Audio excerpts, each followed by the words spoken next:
রাজনীতি সমাজের নানা অংশের প্রান্তিক, নিম্নবিত্ত, মধ্যবিত্ত, সমাজের উৎপাদক শ্রেণী, বিশেষ করে ছাত্র, তরুণ, যুবক, আজকে তিনি উল্লেখ করেন সমতলের মানুষের কথা, পাহাড়ের মানুষের কথা। তো বলতে পারেন তিনি সামগ্রিকভাবে যে এখন তার এসে হাতে কলমে এখন এটা কিন্তু করবার একটা উপযুক্ত সময়।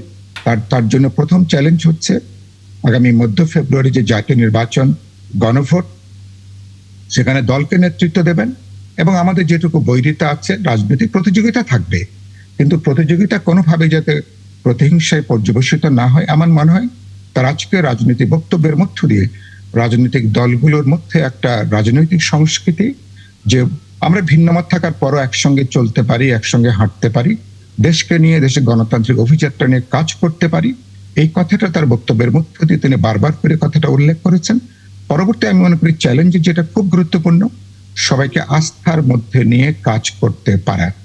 এবং তিনি খেয়াল করবেন, তিনি প্রধান উপদেষ্টাকে তিনি এসে তিনি ফোন করেছেন, তাকে তিনি ধন্যবাদ, কৃতজ্ঞতা তিনি জানিয়েছিলেন, যেটা খুব বিস্ময়কর। আমি আজকে যদি আপনারা বললেন, আমি কথাটা আপনার মাধ্যমে উল্লেখ করতে চাই। আর তার মঞ্চে আসা এবং মঞ্চ থেকে যাওয়াটা, তখন সিকিউরিটি কিন্তু অনেকখানি কিন্তু কিছুটা কিন্তু ভেঙে পড়েছিল। যারা আমরা মঞ্চে ছিলাম, মঞ্চের কাছে যেটা দেখেছি, এটা কিন্তু যথেষ্ট অস্বস্তি ছিল আমাদের অনেকের মধ্যে। এবং কিন্তু মানুষের স্বতঃস্ফূর্ততা, হয়তো সে জায়গাটাকে আমরা অতটা বড় করে আমরা কিন্তু কথাটাকে দেখতে চাইনি। আমার মনে হয় ভবিষ্যতে এসব ব্যাপারে আরেকটু মনোযোগ, আরেকটু সতর্ক দৃষ্টি প্রয়োজন হবে। গুরুত্বপূর্ণ যেটা, তিনি বিচার এবং সংস্কারের প্রক্রিয়া যে গণতান্ত্রিক অভিযাত্রা, সেটা তার জন্য একটা খুবই গুরুত্বপূর্ণ কাজ। আগামী নির্বাচনের মধ্য দিয়ে বিএনপি যদি ক্ষমতা আসতে পারে, অনেকগুলো পয়েন্ট পেলাম। এখানে একটু থামায়, আমি একটু ডাক্তার সায়ন্ত আপনার কাছে একটু আসতে চাই। মানে আপনি শুনলেন জনাব সাইফুল হকের কথা। একটা বিষয় আমরা আসলে দেখছিলাম যে যখন তারেক রহমান দাঁড়িয়ে বললেন মার্টিন লুথার কিং এর কথা, অনেকে হয়তো সেই 1963 সালে 28 আগস্টের কথা মনে পড়েছেন, যেখানে March on Washington for jobs and rights বলে একটা বড় ধরনের মার্চ হয়েছিল। এবং সেখানে আসলে সেখানে আসলে 2.5 লাখের মতো মানুষ ছিল। এখানে তিনি বলেছিলেন যে আই হ্যাভ এ ড্রিম। এবং আজকে আমরা দেখতে পেলাম এখানে 1.5 কোটি মানুষ, এবং সেটাকে একটু কনভার্ট করে বললেন আই হ্যাভ এ প্ল্যান। প্ল্যানটা কি সেটা তো আমরা জানি, 31 দফা বোধহয় তিনি সেটা ইঙ্গিত দিয়েছেন। আপনার কাছে যেটা জানতে চাই, ওনার প্ল্যান আছে, যে প্ল্যানে সাধারণ মানুষ আছে, কিন্তু সেই প্ল্যানটা বাস্তবায়নের ক্ষেত্রে কি কি চ্যালেঞ্জ আছে? কারণ এখানে দুটো কথা বলা হচ্ছে, যে একটা গোষ্ঠী পরিকল্পিতভাবে নির্বাচন পেছাতে চায়, এবং আর একটা গোষ্ঠী আছে যারা আওয়ামী ফ্যাসিবাদ থেকে বেরিয়ে একটা উগ্র ফ্যাসিবাদ তৈরি করার চেষ্টায় আছে বা হয়ে যাচ্ছে। সেটা দুজন রাজনৈতিক বিশ্লেষক এইভাবে ব্যাখ্যাটা দিলেন। আপনার কাছে জানতে চাই, এই ড্রিম বা এই প্ল্যানটাকে এক্সিকিউট করার জন্য আসলে কি কি চ্যালেঞ্জ আছে সামনে? ওনার প্ল্যানে শুধু মানুষ নয়, উনি নিজেই উল্লেখ করেছেন, ওনার প্ল্যানে মানুষ আছে আর দেশ আছে। দেশকে আধিপত্যবাদের হাত থেকে মুক্ত রেখে গণতান্ত্রিক বাংলাদেশ হিসেবে এগিয়ে নেবার জন্য যা যা করণীয়, সেটা ওনার প্ল্যান। আর এই দেশের মানুষের জন্য কর্মসংস্থান, ভবিষ্যৎমুখী করা, জনকল্যাণমুখী করা, শিক্ষা, স্বাস্থ্য সহ বিভিন্ন ক্ষেত্রে একটা আধুনিক রাষ্ট্রে যেরকম থাকে সেরকমভাবে গড়ে তোলবার জন্য তার প্ল্যান আছে। তার প্ল্যান 31 দফার মধ্যে বিএনপি এবং সমমনা, প্রথমে 27 দফা, সেখান থেকে সমমনা অন্য দলগুলোর সবার মতামত নিয়ে 31 দফা করা। এরপরে আবার ঐকমত্য কমিশনের সংস্কার নিয়ে কথা হয়েছে, সেখানে এইগুলির বাইরেও দু একটা ভালো আইডিয়া এসছে, সেগুলো তারা একমত হয়েছে, গ্রহণ করেছেন। সামগ্রিকভাবে এই প্ল্যানগুলি আছে, এবং তিনি লন্ডনে বসে থাকলেও বাংলাদেশ ছিল তার মনে মগজে। ফলে বাংলাদেশকে একটি আধুনিক গণতান্ত্রিক রাষ্ট্র হিসেবে নির্মাণ করবার জন্য, এবং এদেশের মানুষ যাতে নিরাপদে থাকে, শান্তিতে থাকে, ভবিষ্যৎমুখী হয়, কল্যাণমুখী হয়, সেরকম একটা রাষ্ট্র কাঠামো এবং জনগণকে সেই নিরাপত্তা দেওয়ার পরিকল্পনা তার আছে। এখন তিনি মার্টিন লুথার কিংয়ের সুরে আই হ্যাভ এ প্ল্যান বলেছেন, আই হ্যাভ এ ড্রিমের জায়গায় তার পরেই তিনি বলছেন তার এই প্ল্যান বাস্তবায়ন করতে হলে তিনি একা পারবেন না, সবার সহযোগিতা লাগবে, সবাইকে লাগবে। অর্থাৎ তিনি তার আইকে উই বানিয়ে দিয়েছেন। মানে যদি দেশের জনগণ ওই তার আই হ্যাভ এ প্ল্যানকে we have a plan and we want to execute it এইভাবে ধরে নিয়ে এগিয়ে যেতে চায়, ডেফিনেটলি ভালো হবে। সেইখানে চ্যালেঞ্জ হচ্ছে বাংলাদেশে পতিত ফ্যাসিবাদ গোষ্ঠী, তারা নিশ্চিত থাকতে পারেন আপনি তারেক রহমান বা বিএনপিকে ফেল করানোর জন্য যা যা করণীয় সব তারা করে যাবে, এই ব্যাপারে বিন্দুমাত্র সন্দেহ থাকার কারণ নাই। আর বা গণঅভ্যুত্থানের পক্ষের শক্তির মধ্যে এখন প্রতিযোগিতা, প্রতিদ্বন্দ্বিতা ক্ষেত্র বিশেষে শত্রুতায় পরিণত হচ্ছে। একটা গোষ্ঠী ধর্মভিত্তিক রাজনীতি বা কোথাও কোথাও উগ্রতা প্রদর্শন এবং ব্যক্তিগতভাবে তারেক রহমান বা তার দল তাদেরকে অ্যাটাক করা শুরু করে দিয়েছে। ফলে এটা যদি বাড়তে থাকে তাহলে ভবিষ্যতে যে সংসদ গঠিত হবে সেই সংসদে এবং বাইরে তারেক রহমান এবং তার দলকে এই চ্যালেঞ্জগুলি মোকাবেলা করে কি করে দেশের মানুষকে নিরাপত্তা দেবেন, কি করে উন্নয়ন করবেন, কি করে শিক্ষা, স্বাস্থ্য সব এগিয়ে নেবেন, সেই বিষয়টিও মাথায় রাখতে হবে। বাংলাদেশের প্রেক্ষাপটে এতটা smoothly I have a plan বলে এটা উই বানিয়ে দিয়ে সবার সহযোগিতা চাইলেই যে সব পক্ষ সহযোগিতা করে এরকম নজির নেই, এবং ভবিষ্যতে এরকম ঘটবে সেরকম ধরে নেওয়ারও কারণ নাই। সুতরাং সহযোগিতা চাইতে হবে, ঐক্যবদ্ধভাবে এগিয়ে যাওয়ার এই বয়ান চালাতে হবে, সহনশীলতা এবং ধৈর্য যেটা বারবার বলেছেন সেটাও থাকতে হবে। পাশাপাশি প্ল্যান বিতে রাখতে হবে যে ডিস্টার্বিং এলিমেন্টসের ডিস্টার্বিং অতীতে ছিল, ভবিষ্যতে থাকতে পারে। Even then we have to overcome it for the betterment of the people and the country. অনেক ধন্যবাদ। আমি আরও বিশ্লেষণ শুনবো। আমি ডক্টর কাজী মাহবুবুর রহমানকে বোধহয় পেয়ে গেছি, এবং বলে রাখি ঢাকা বিশ্ববিদ্যালয়ের রাষ্ট্রবিজ্ঞান বিভাগের অধ্যাপক।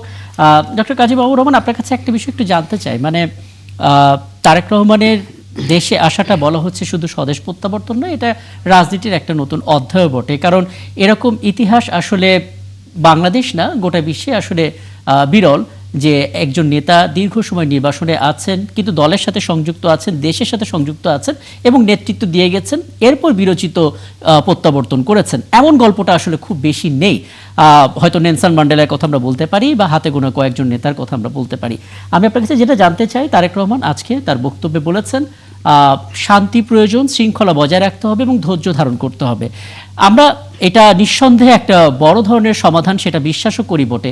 কিন্তু যখন শিরোনামে আমরা এমনটা দেখি যে লক্ষ্মীপুরে বিএনপির একজন নেতার বাসায় আগুন দেওয়া হয়েছে, ছোট্ট একটা শিশু দগ্ধ হয়ে ঘরে মারা গেছে, এবং এখন পর্যন্ত আসলে কোনো আসামিদের হদিস করা গেল না, ট্রেস করা যাচ্ছে না, এমন ঘটনা, এমন উস্কানি হয়তো চলতে থাকবে। যেটা ডাক্তার সায়ন্ত খুব চমৎকার করে বলেছেন, আমার প্ল্যান আছে, আমি অত্যন্ত আবেগ দিয়ে এবং বিশ্বাসের সাথে সেটা বলছি, কিন্তু সার্বিক সহযোগিতা যেমন দরকার, তেমনি নেতিবাচক যে শক্তি তাদেরও তো একটা বলয় তৈরি করা দরকার, সুরক্ষা বলয় তৈরি করা দরকার।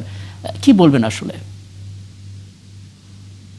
একটু আনমিউট করে নিতে হবে। জি,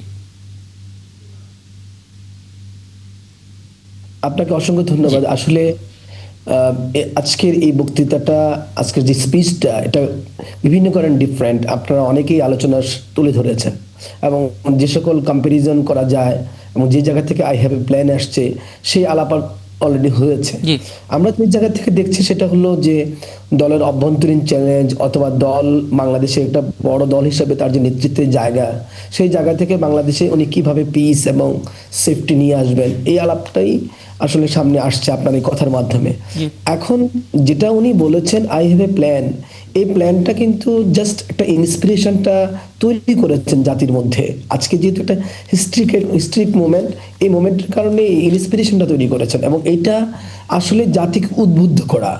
এখনই এটা কিন্তু আই হ্যাভ এ প্ল্যান দিয়ে কিন্তু ডিটেল আলোচনা আসেননি। আমরা কিন্তু এই কথা কিন্তু অনেকেই বলতে চাচ্ছি এখন যে এটা ডিটেল আলোচনা এর মধ্যে নাই। তো ডিটেল আলোচনা যখন আসবে তখন আমরা পয়েন্ট আমরা বুঝতে পারবো যে কিভাবে, কোন প্রক্রিয়ার মধ্য দিয়ে আসলে উনি এই যে শান্তি শৃঙ্খলাগুলো কথা আমরা বলছি বা বাংলাদেশকে নিরাপদ রাখার কথা বলছি, এটা কিভাবে সম্ভব, কোন প্রক্রিয়া এটা হবে, এইটা আসলে আমাদের আজকের আলোচনায় এটা সময় মতো নয়, এটা এই সময় উপযোগী নয়।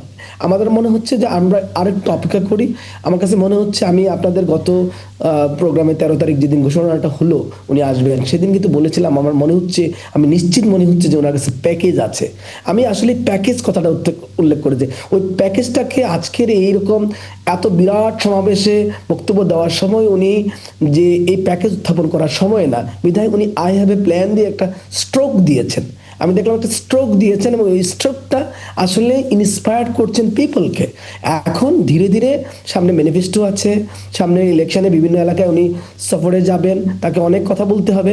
সেই সকল জায়গাতে আমার কাছে মনে হচ্ছে এক এক সময় এক একভাবে তার এই শান্তি, কিভাবে বাংলাদেশকে সবার আগে, বাংলাদেশ যে আলাপ আলোচনা আমরা নিয়ে আসছি, সে সবার আগে বাংলাদেশটা আসলে উনি কিভাবে প্রতিষ্ঠা করতে চান সেই জায়গাটা তুলে ধরবেন। তো এখন যেটা আমরা যে আলাপে নিয়ে গেছি এটাকে, এটা এই বক্তৃতার মধ্য দিয়েই মানে আসবে না। আমাদের এই বক্তৃতার মধ্য দিয়ে শুধুমাত্র ইন্সপিরেশনটা নিতে পারছি, এবং এই ইন্সপিরেশনটার সাথে মার্টিন লুথার কিং জুনিয়রকে কিভাবে উনি অ্যাড্রেস করলেন, কিভাবে উনি কানেক্ট করলেন, এবং বাংলাদেশের মানুষ যে 15 বছর ধরে 17 বছর ধরে যেই জিজ্ঞাসার মধ্য দিয়ে যাচ্ছে রাজনৈতিক, এবং যেই কর্তৃত্ববাদী ফেসিবাদী লড়াইয়ের মধ্যে দিয়ে যাচ্ছে, এই লড়াইটার ক্ষেত্রে উনি ওকে এখান থেকে পুনরায় যেন আবার এই ধরনের লড়াইয়ে মানুষ না আসতে হয়, সেই জায়গায় যেন না ফিরেন, সেই সিভিল রাইটসগুলো, নাগরিক অধিকারগুলো কিভাবে উনি নিশ্চিত করে শান্তি এবং নিরাপত্তা বিধান করবেন, সেই ধরনের প্যাকেজ আমার কাছে মনে হচ্ছে খুব দ্রুত। তার মানে আমরা বলতে পারি যে বড় কোনো বার্তা যেটা প্যাকেজ বলছেন যে সেটা নিয়ে এসছেন,